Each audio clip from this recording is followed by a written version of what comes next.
Tertampakah Anda dengan kasus manusia kanibal di tahun 2003 yang dilakukan oleh Sumanto? Kemunculan Sumanto menghebohkan publik. Tidak ada yang menyangka, di era milenium ternyata ada manusia yang memakan daging manusia lainnya.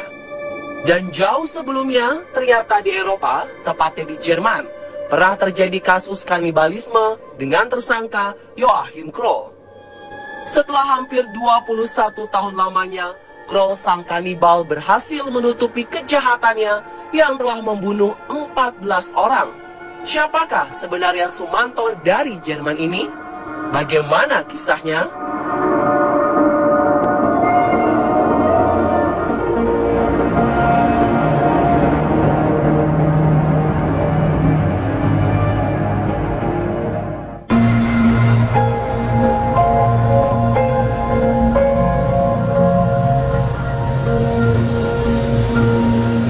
Joachim Georg Kroll lahir pada 17 April 1933 di Hindenburg, wilayah Hulu Silesia, Jerman, yang kini menjadi bagian dari Polandia.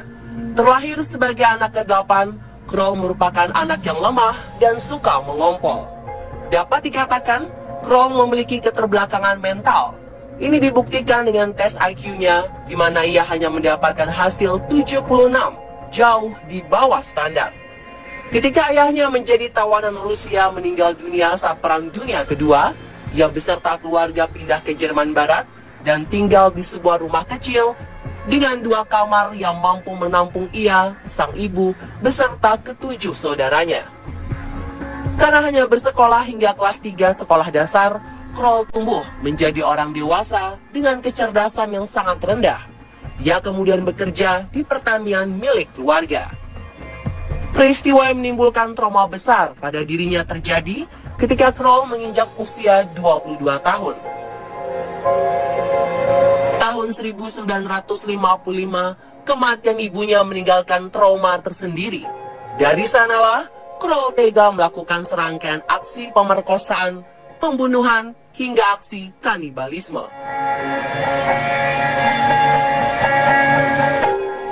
Kroll kemudian pindah ke Duisburg, pinggiran kota Lahr, bagian barat laut Jerman.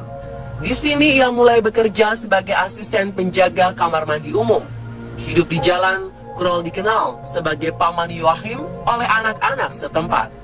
Mereka menyukai sosok Kroll karena ia memiliki banyak mainan seperti boneka dan permen di flat kecilnya.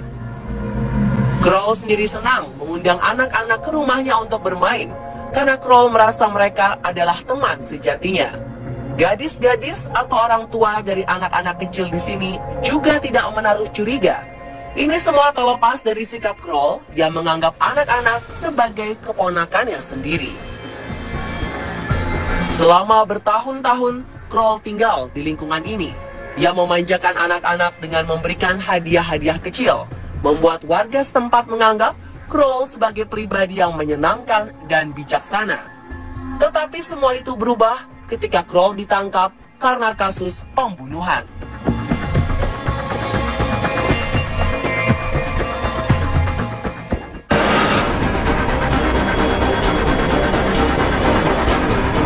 Saat itu, kamar mandi seluruh rumah yang berada di apartemen tempatnya tinggal tidak dapat digunakan. Oskar Müller, sang tetangga yang bertemu dengan Kroll, bermaksud untuk meminjam toiletnya.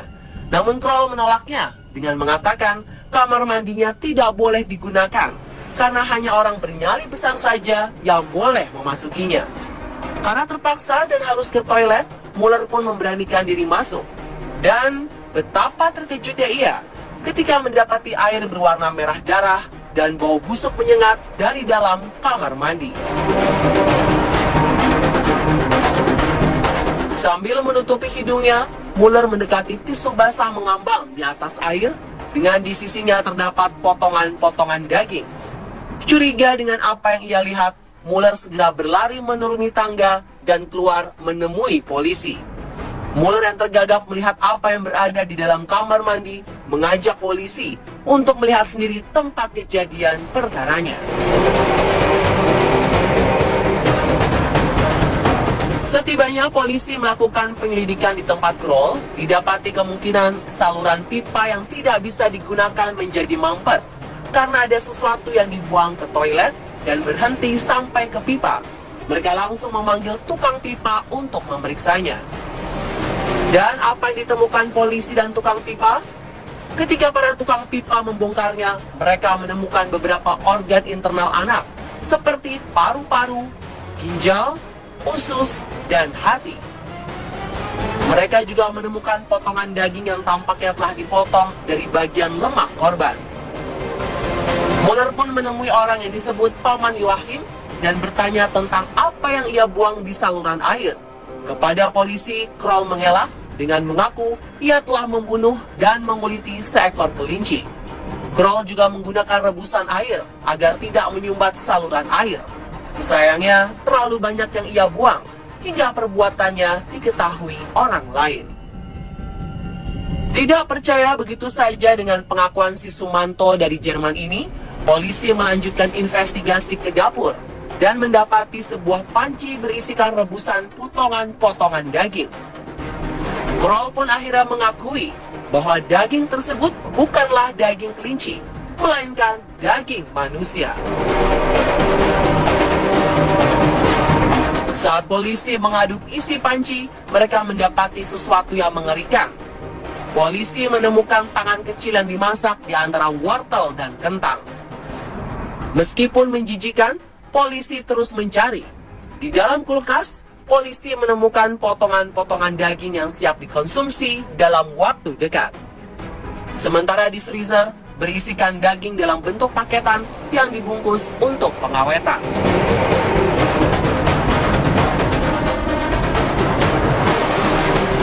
Korban pertama yang ditemukan tersebut adalah Marion Carter. 3 Juli 1976, gadis kecil berusia 4 tahun ini dilaporkan menghilang dari taman bermain Louisburg. Orang tua Marion tidak pernah khawatir anaknya yang berambut pirang manis itu bermain dengan anak-anak lain. Tetapi ketika mendapati anaknya tidak pulang ke rumah, sang ibu mulai panik. Ia lalu mencari melalui orang-orang yang sekiranya melihat Marion pada hari itu. Namun hasilnya nihil. Bersama suaminya, mereka pergi ke kantor polisi untuk melaporkan kehilangan anak. Para polisi langsung melakukan pencarian di sekitar lingkungan Marion bermain. Apakah mungkin ada yang melihat Marion bermain di sana? Dan lagi-lagi, tidak ada informasi yang didapat. Hingga akhirnya didapatkanlah laporan pembunuhan yang terjadi di rumah Kroll. Awalnya Kroll hanya mengaku membunuh Marion Carter, tetapi kemudian ia mengaku telah membunuh beberapa korban lainnya. Setelah ditelusuri, ternyata Kroll telah membunuh 14 orang dalam kurun waktu 21 tahun, dari 1955 hingga 1976. Siapa sajakah korban-korban Kroll yang lain? Bagaimana kelanjutan kisahnya? Saksikan kelanjutan Killing Series Joachim Kroll Sumanto dari Jerman bagian kedua besok di jam yang sama.